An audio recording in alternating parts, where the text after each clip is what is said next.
James Comer blasts Kamala Harris, claiming her VP tenure has only fueled inflation by backing Democrat agendas.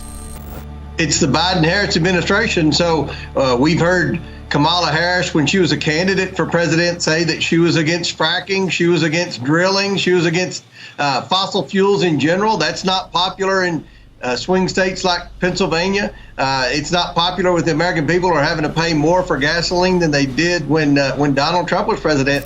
Her record as borders are has been abysmal. I mean, our borders wide open, which has led to an influx of population that's drained our public school dollars. It's drained our Medicaid dollars. It's increased.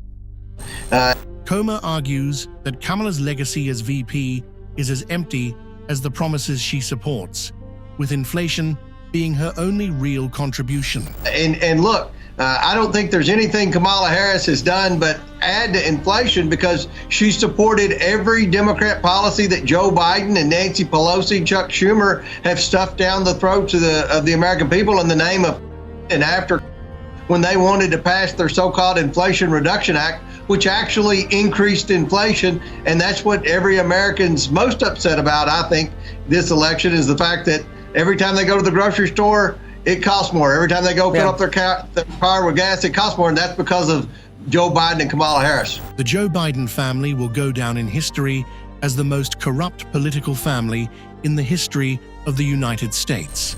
I mean, look, Joe Biden's rich to talk about presidential immunity. His family will go down in history as the most corrupt political family in the history of the United States. I mean, our investigation's proven they've taken tens of millions of dollars from our adversaries around the world, and they never paid a penny of taxes on it, and Joe Biden was in on it from the start. With respect to term limits, I mean, Joe Biden's been in politics since before I was born. I mean, he comes out for term limits now on his very last breath of his political career. The hypocrisy of Biden's career is now laid bare, as his administration's actions speak louder than their empty promises. I've always supported term limits, by the way, and I support term limits for everyone in Washington, but I think it's pretty hypocritical that Joe Biden, whose whole career has been in politics, whose career will be stained in the history books because of the corruption of his family, now comes out with a major initiative at the very end of his term as president to prevent presidential immunity in the future and to have term limits. So I don't think the American people are buying it. It's too little, too late for Joe Biden. He's already had a career record that's been negative to the American. Kayleigh accuses Kamala Harris of hijacking the identity of a moderate cultural icon, allowing her to reinvent herself at will. She may be able to, and here's why I say that. I just listened to the entirety of what you said, and that was clips of Kamala in her own words. She has stolen the identity of a moderate, middle-of-the-road cultural icon and then fled to media fairy tale land where they will let her remake her identity. She talked about being a cop and locking up fraudsters and locking up racists. And then she moved to being this fearless California prosecutor in the tunnels with the cartels, leaving behind her whole record. Though Donald Trump remains the favorite, Kayleigh warns that Kamala Harris is a force to be reckoned with, a woman who has completely transformed. This woman should be polling at 3%. She is not. This is why, if you're in the Trump campaign, the sign on your door, the sign in the windows, the sign on the corkboards needs to be policy, policy, policy. Because what you just played, Jesse, is the key to success to beating Kamala Harris. Donald Trump's still the favorite, but you got to take this lady seriously because she's a totally different woman than the clips you just played. Kayleigh sharply criticized the Secret Service after reviewing the shocking new footage of the accident. Well, we are just about 2 hours away from hearing directly from the Secret Service about the attempted of former President Trump. They're set to speak to the media at 2 p.m. Eastern Time. And listen to this, it will be the agency's first news conference in almost 3 weeks. That's inconceivable. It is an attempt on the former President of the United States, and the first time we get a press conference, 20 days. Wow. They'll have a lot to answer for, including this new video from one of the victims of the clearly showing a man running on the roof moments before the opened fire. What's going on there? I'm sure they'll be asked that. Comes as a whistleblower claims that the acting Secret Service director, Ronald Rowe, is to blame for the security lapses. She discusses how Republicans confronted the Secret Service chief at the RNC, demanding accountability for their failures. It's a big question, and it's one that I hope we get answers to. But the question is, will we get answers? The information flow here is astounding. Elena Train, just in the last few minutes, is reporting that Donald Trump got a briefing at his hotel room from Secret Service on Tuesday. And when you read what she says, he was given, quote, bits and pieces of information. Now, look, I know you're gathering information. This man had an attempt on his life. A bullet flew past his ear, and he is only receiving bits and pieces of information, and Congress is receiving virtually no information, and we, the American public, have zilch because you won't do an on-camera briefing and you pledge that you are engaged in transparency. That is egregious.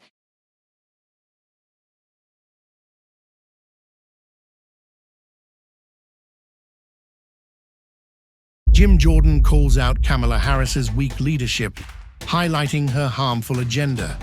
And I also think the bigger takeaway is, remember, in 3 years and 7 months, we went from a secure border to no border, and the Democrats just made the border czar their nominee. So, I mean, that's, you can do all the coronation, you can say all the wonderful things you want about Kamala Harris, but in the time that she's been in the Biden administration, we went from a secure border to no border, safe streets to record $2 gas to $4 gas, and stable prices to record inflation. So that's the record. And I might all be warm and fuzzy and great now, but that doesn't change the facts. Jim argues that Harris is eager to raise taxes and strip away your health care, a threat to the American way of life. And she wants to raise people's taxes. Yeah. If she wins the election, she wants to raise people's taxes. She wants to take away your health care and all the other left-wing ideologies and positions she has that are only going to exacerbate the already bad economy we have in the Biden-Harris administration. The Democrats, now the party of cancel culture, have even turned on Joe Biden. You're right. Who knows what's going to happen at this convention? And I like the term you use. Remember, the Democrats are the cancel culture party. And as you said, they just canceled Joe Biden and said, nope, we don't care that you won the primary. You had 14 million people vote for you. Sorry, we don't think you can win. So we're going with someone who we think has a chance. I don't think she's going to, based on the policy, based on the facts we have seen in the 3 years and 7 months that this administration has been in power, but they seem to think they have a better chance, and that's why you got this coronation where they make Kamala their nominee. Under the Trump administration, we witnessed countless positive changes, a stark contrast to the current leadership. That is ridiculous. No one's going to buy it. President Trump hasn't been in office for 3.5 years, but when he was, and when you served in that administration, we had real wages go up when we lowered the taxes on the American people, and frankly on American business. Lowering that corporate rate was huge as well, which then helps families. And every demographic in the population, African Americans, Hispanic Americans, every demographic, real wages went up, contrary to where they're at now, where the buying power, and if you take your family out to dinner, take your family out to dinner on a Friday night and see how, with inflation, what it costs just to go out to dinner with your family. It's ridiculous. So they can say all they want, but no one buys that. Mark Levin condemns the unfair treatment of former President Trump at the NABG conference, exposing media bias. What the National Association of Black Journalists did, particularly the ABC News moderator, so-called, was disgusting. We all watched it. She was baiting Trump. Trump was set up, and she's no reporter. You don't make accusation after accusation after accusation as if you're using the Kamala Harris talking points or the Democrat Party talking points, and then ask President Trump, when did you stop beating your wife? If Joe Biden were present, the ABC News moderator would have avoided questioning his troubling racist and segregationist past. I mean, it's just appalling. If Joe Biden had been sitting in that chair and he had his wits about him, say 10, 20 years ago, I don't think that organization, I don't think that ABC News moderator would have grilled him on his real racist and segregationist history. I don't think they would have given the list of the racist things that he has said throughout his life. I don't think they would have mentioned his association with the 6 Southern racist segregationists, all of whom filibustered the 1964 Civil Rights Act. Kamala Harris would have received the same soft treatment as Biden, highlighting the media's double standards. They would never have done that to him. Nor do I think if Kamala Harris was sitting there, they would have said to her, this is Joe Biden's record when he first came into the Senate. How could you be his running mate after during the debate, you challenged him on his opposition to integrating public schools through busing? In today's America, the media turns lies into truth and truth into lies, distorting reality for their own agenda. And so this is how the media in America work. This is how ABC News work. This is how they all work. That is, a lie becomes the truth and the truth becomes a lie. It's called propaganda. It's called propaganda. Let me give you some examples. Why didn't the ABC News host start a questioning by mentioning the First Step Act under Donald Trump? 90% of those who had their sentences reduced under the First Step Act were black. How come she didn't mention that he supported and instituted an act that shortened mandatory minimum sentences for nonviolent? Most of those individuals who were in jail were black. Tucker delves into the U.S. presidential debate, raising questions about Joe Biden's capacity to lead. But I watched CNN today, and they had the presidential debate, the U.S. presidential debate. And maybe some of you saw it, and if you did, well, it was amazing. It was amazing on every level. But what was especially amazing was afterward they went to the panel of assembled Democratic operatives posing as journalists, and all of them were like shocked to discover that Joe Biden has dementia, like they couldn't believe it. What? Oh my gosh, he's non-compos mentis. No way. Are you serious? And I'm thinking to myself. In 2019, Joe Biden's family reportedly feared the worst, knowing he was battling dementia while pursuing the presidency. What year is it? 2024-ish? Middle-aged people identify with that? Okay, 2024, people are saying. It was 2019 that I heard from a friend of mine who's friends with his sister, Val, that the family was very upset because Joe has dementia and he's running for president. And, well, I said this on TV, by the way, at the time, and was denounced as a racist or something. I mean, everything, in the United States, like, that's just like the all-purpose term for shut up. His family believed that running for president was a way for Joe to satisfy his unresolved ambitions, despite their concerns. His sister had told a friend of mine, like an actual friend of mine, one of my neighbors, that the family was upset and that his son, sadly, had passed away. By the way, not in Iraq fighting for freedom, but of cancer. I don't think he's aware of that.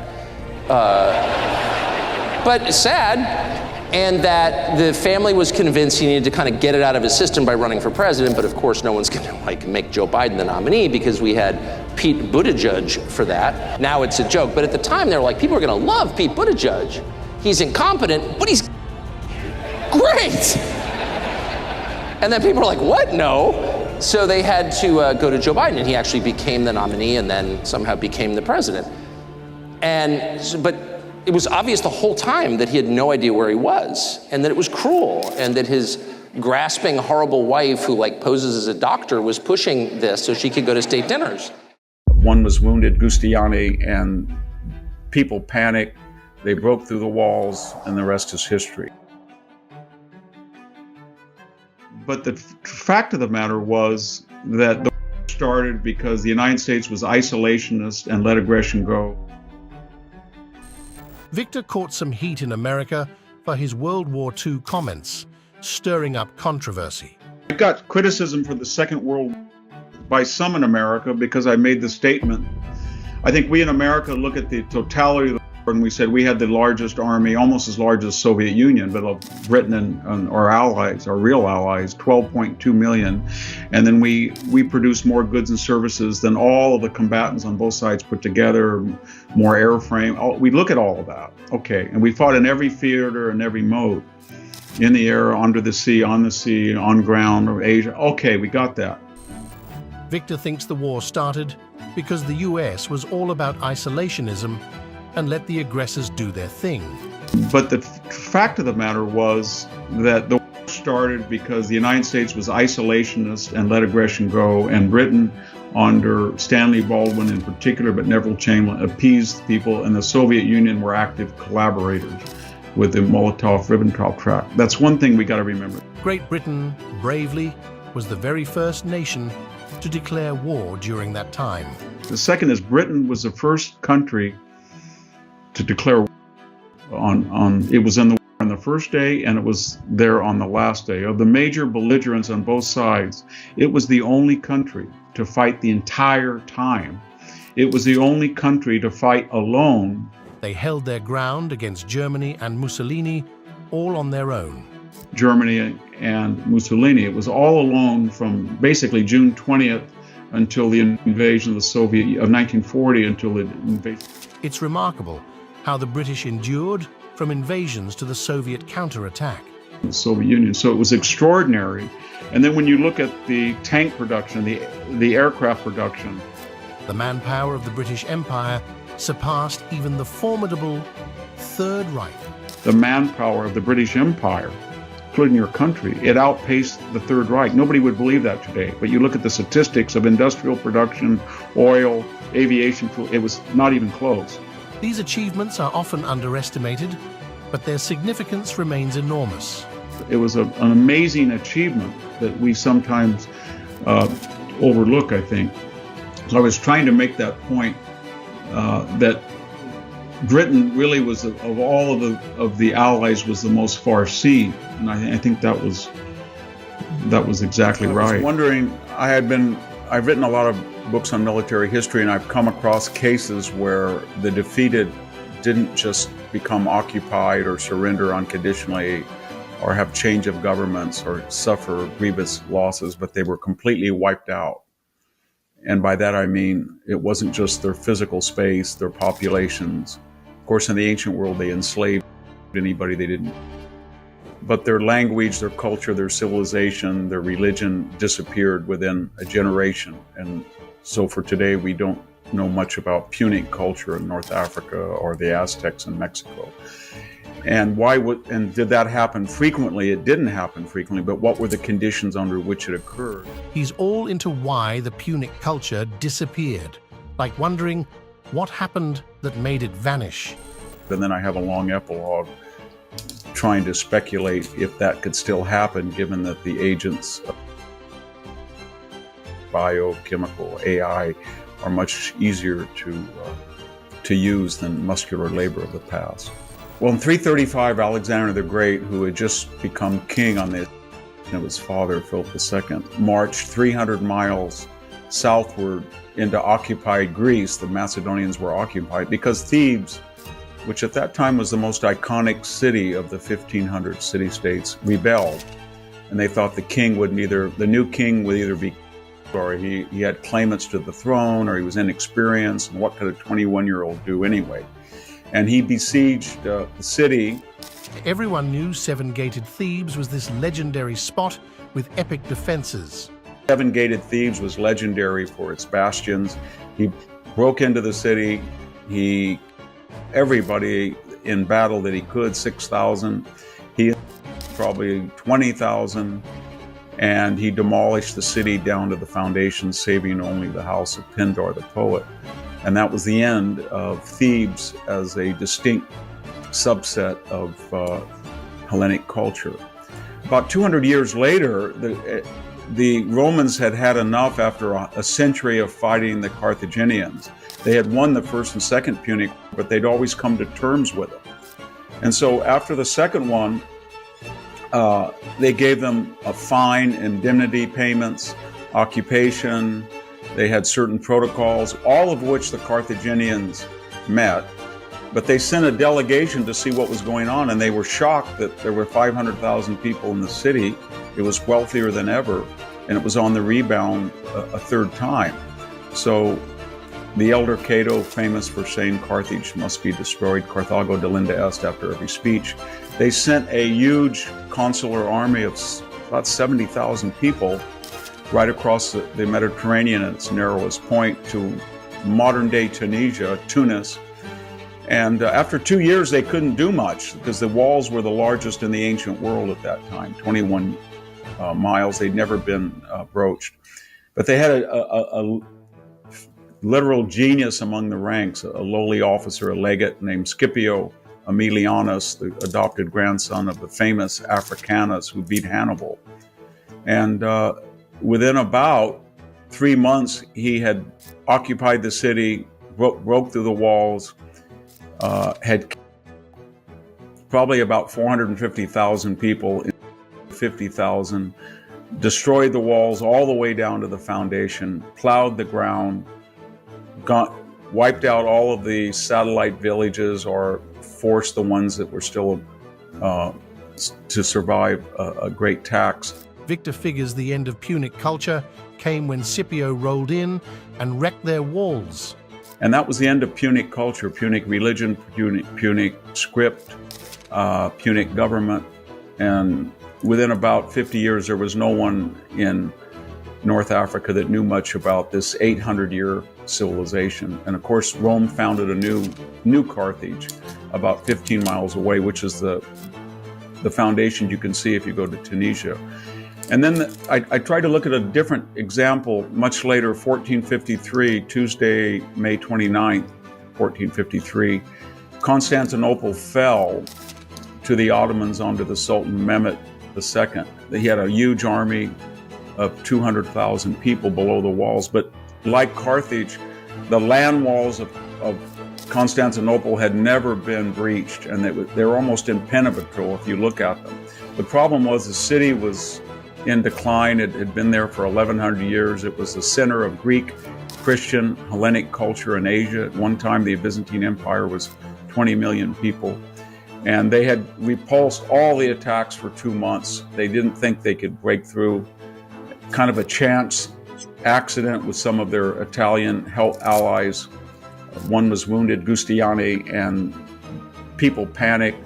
They broke through the walls, and the rest is history. And that was the end of Byzantine culture in Asia Minor that had been there, as I said, before Byzantium, actually. It had been there Greek culture had been there for 3,000 years. And in just 30 years, all those Byzantine South Lake towns were totally wiped out, like history erased in a blink.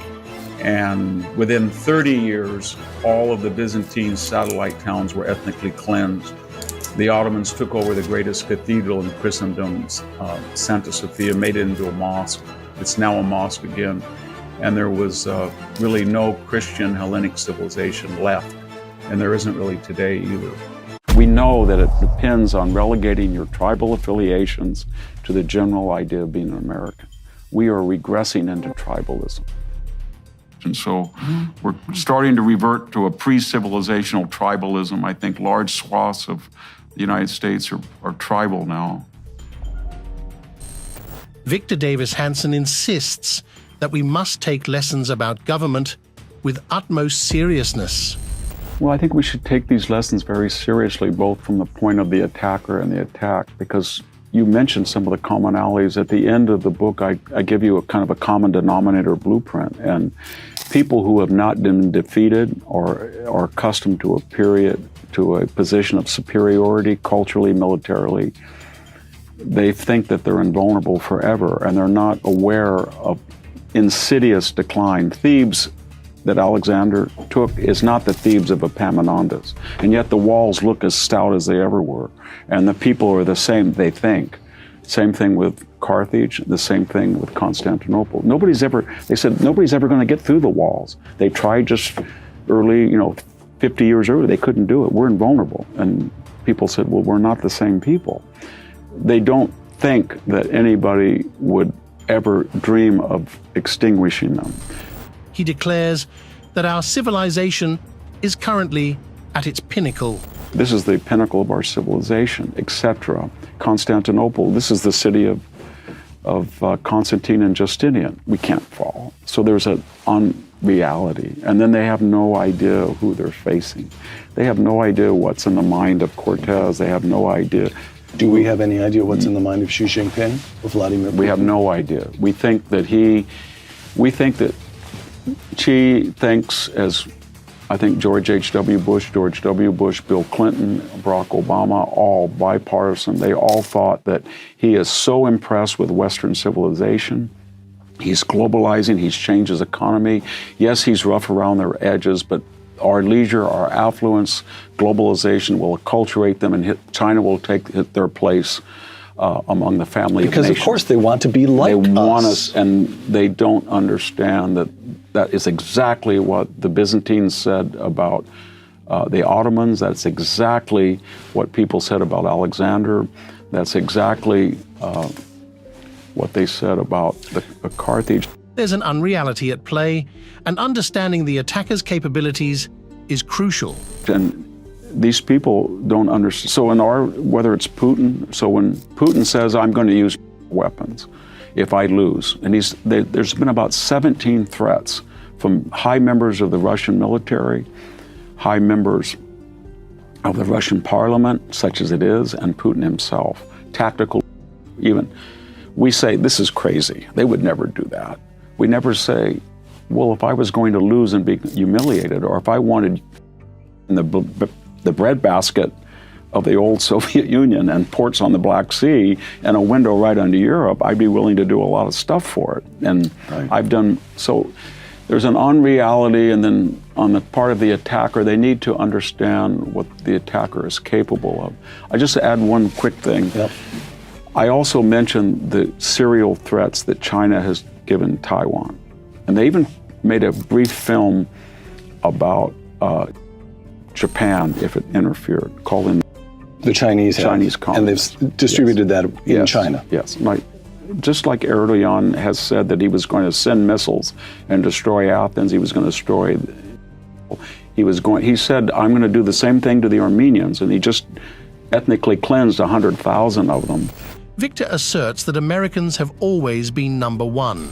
If we would look at ourselves dispassionately and not say we're Americans, we're always number 10, we would say the following. We've never had, in terms of the percentage of GDP debt or in actual numbers, except for a brief period in World War II, $35 trillion we owe, and we are borrowing $1 trillion every 100 days. It's completely unsustainable.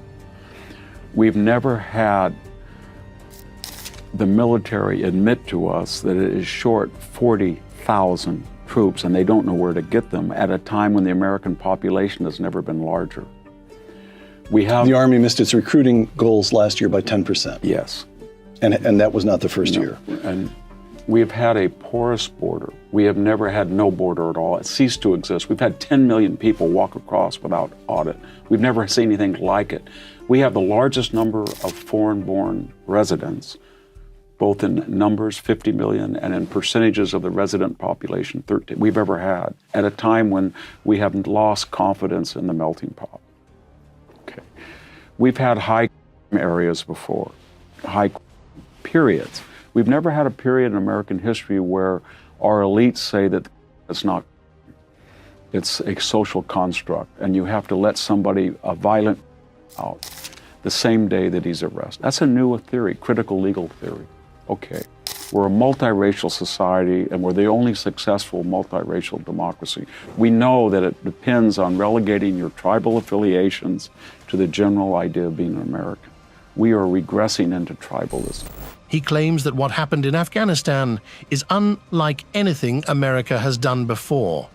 So when you look at all of these challenges, and you look at the symptoms, we have never done anything like Afghanistan. Just completely flee and leave $50 billion in weaponry to an organization that's selling all over the globe.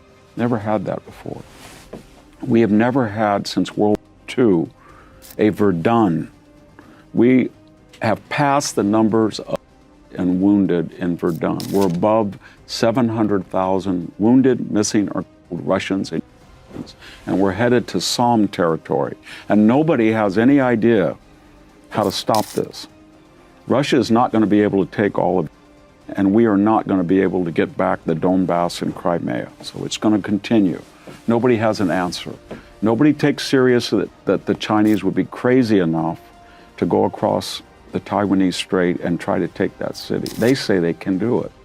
So my point is, never have we been faced with such existential challenges in the post-war period, at a period when we are so weak, or at least we we're not naturally weak. Our Constitution is there, our natural resources, we lead the world.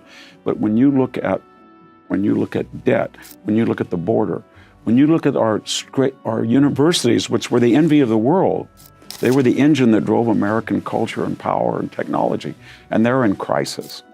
Science is in crisis. So we're like the Thebans. We're not the same people. We're not the same people. We're not the same people that maybe we have it in us. We're not the same people who stormed Omaha Beach when the first 2,000 people were mowed down.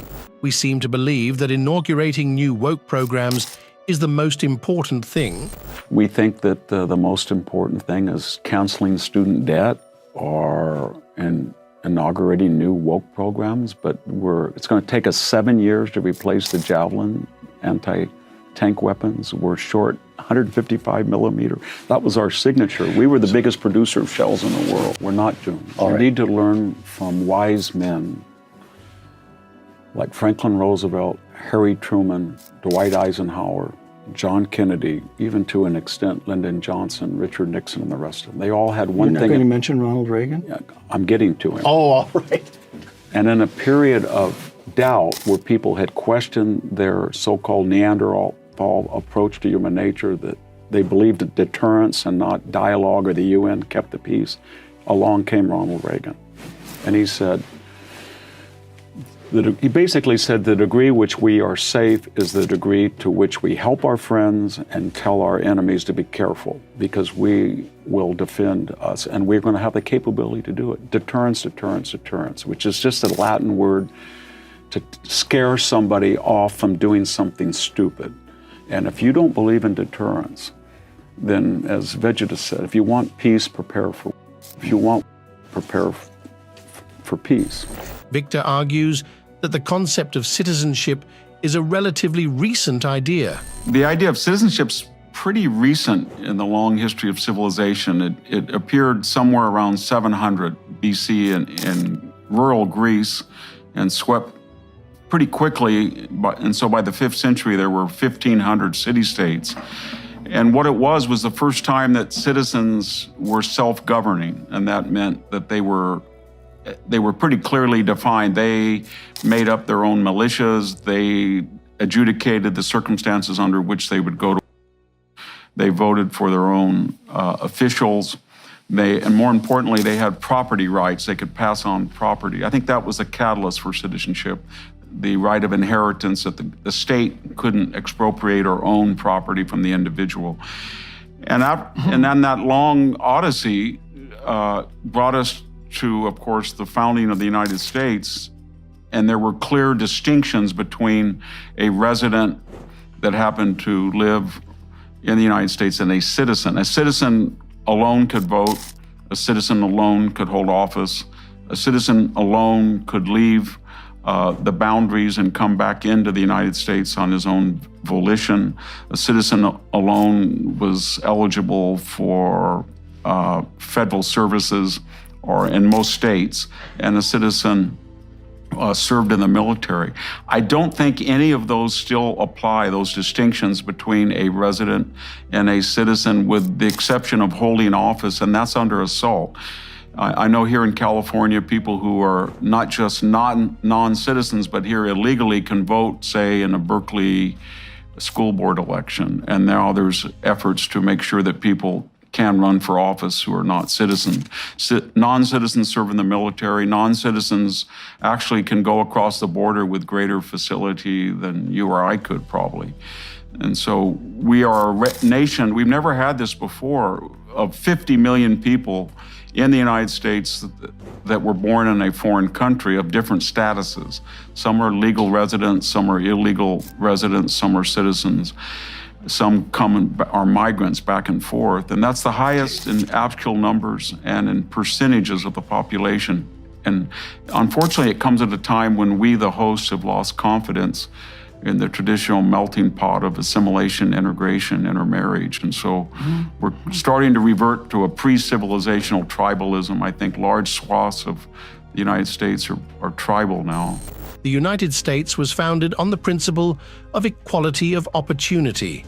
Another way of putting it is the United States was based on an idea of equality of opportunity, that because we're not born equal or we have different life experiences or we inherit or don't inherit or we're healthy or we're long-lived or not, we don't try to even that out in terms of economic recompense. We just let people follow their own trajectories, and then we have other methods to appeal to their magnanimity. So the philanthropic, the religious, the humanism. We have all these ways that if people do better than other people, we allow them to be creative and to try to give back to the society, or at least use their talents, even if it's profit-minded, to build a better bridge or a dam, rather than the alternate, which is a strain in Western civilization. It starts, actually, the socialist impulse starts with the Greeks. There is a strain of that with the Pythagoreans. But the other idea, and that's what we're, I think, fighting now,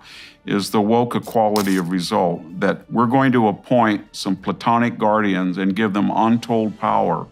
And in their infinite wisdom, they're going to do two things. They're going to force people to be equal, what they call equity, and they're never going to be subject to the consequences of their own ideology because they need special exemptions given their enormous responsibilities and their talent. And so what we see now is this bi-coastal elite in the United States is starting to mandate behaviors and principles and issues and policies that they themselves would never follow and would have no intention of following. And it's based on that every single person has an innate right to be the same as another person. Or it was that Aristotle said, once a man in democracy, and he feared this, feels that he's equal in voting with another man, then he feels, by extension, he should be equal in all other aspects of his life. And that was the philosophical worry about democracy, that it always evolved to a more radical form of equality. I think we're now at the end stage where almost everybody feels they have a grievance against the state, and therefore they're entitled to compensatory or reparatory money or land. Here in California, when we were discussing reparations, suddenly people were bidding in the Oakland City Council and suggesting that they were owed $800,000. And they had a grievance, apparently, even though they were 6 generations away from, and maybe 4 from, they were in the 4th generation of the civil rights movement. They had grievances against people who had never had, in California, for example, had never been a state. But it was that mentality.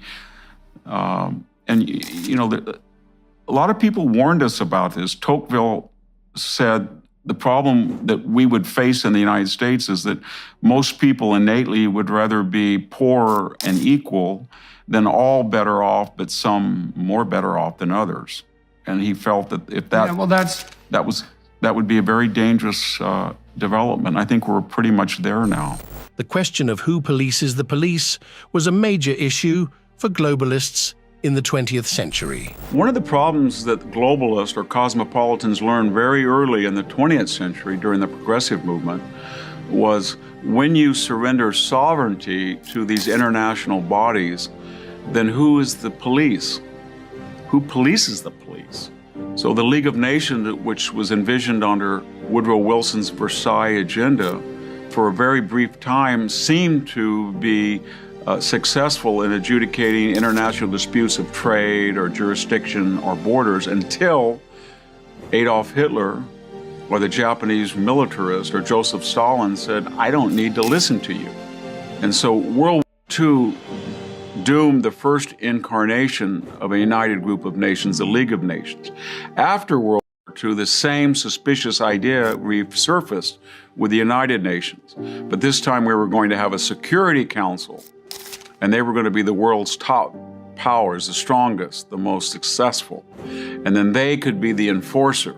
But the problem, of course, was that very early on, the Soviet Union was not the solution to the problem, but it was the problem itself.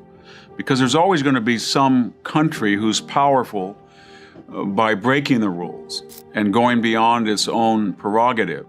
In other words, an anti-democratic China that has currently 1.5 million people in camps, and yet they're on the United Nations, and they're a citizen of the world. And if the United Nations would decide that the Chinese, contrary to the UN Charter, are putting people in concentration camps, or they're harvesting from people deemed not necessary, or they're forcing people to have that don't fit their idea of family planning, or they're bullying their neighbors, or they illegally created a base in the Spratly Islands, what is the United Nations going to do? And the answer is they can't do anything. In 2020, we saw an international pandemic, and our United Nations Charter Medical Organization, the World Health Organization, warned us from the very beginning, do not issue a travel ban against China. And then we learned that the World Health Organization was essentially parroting or mimicking what China wanted. And why did they do that? Because of Chinese money and Chinese pressure. This is not an aberration. It's inherent in the idea of global governance that there is always going to be strong powers who have agendas that are not global in scope, but they're national and sovereign. But if all the other countries in the world surrender their sovereignty and one powerful nation doesn't, then they have to come up with a mechanism of collective defense. And so far in the history of man, that's never worked. Victor contends that big tech media is under democratic control. All of our, we said earlier, big tech, media, investment, insurance, law are all democratic controlled, and they have global markets now. They adapted best and could adapt best to globalization. And they don't feel anymore that democracy gives them the desired result. They feel that, well, we have an equality of result, quality of opportunity society, and that's what we fought for. Our parents did. We have the 8-hour workday, the 40-hour work week, disability, equality of opportunity ensured, civil rights, but we didn't get what we wanted. What we wanted was a quality of result, mandated, and that's by nature anti-democratic, because if somebody opposes you on the road to utopia, you get rid of them. So now what Michael Bloomberg says, I don't want to cooperate with the Democrats. I want to spend $50 million in Ohio to show everybody that I flipped Ohio, wasted. I want to spend $100 million in Florida to warp that election and show my power. I'm Mark Zuckerberg. I want to tell everybody that I deplatform the president. They don't believe in democracy because they feel that now the businesses and that they operate in are so influential in opinion making or in providing informational services. When I was growing up, to be on the Fortune 400, you had to be worth about 100 million in today's dollars, and now it's 6 or 7 billion probably. They have so much money that they feel that they're sort of like platonic guardian, and they can tell everybody the way the world is going to work at Davos, and this is the way it's going to work, and it's not going to apply to us because we have to be healthy and have jets and estates and compounds and multiple, but it's going to be, we know best for you. And they have nothing but disdain and hatred for the middle class. As one of them once told me when I was arguing with him, you are the guys that have snowmobiles and jet skis, and tell me why you need a snowmobile or a jet ski. That's what he said. They have nothing, they think that the middle class lacks the culture and the sophistication and the taste of the wealthy, but it also lacks the romance of the distant poor. So they hate it. They just hate the middle class. They're very dangerous people because they're also not nationalists. So if I meet somebody of this class who's Australian or American or British, they don't believe they're British or Australian or American. They believe that they belong to an international elite. If somebody I meet from Australia is in this group in Sydney, then he feels that he knows New York better than he does a rural town in Australia.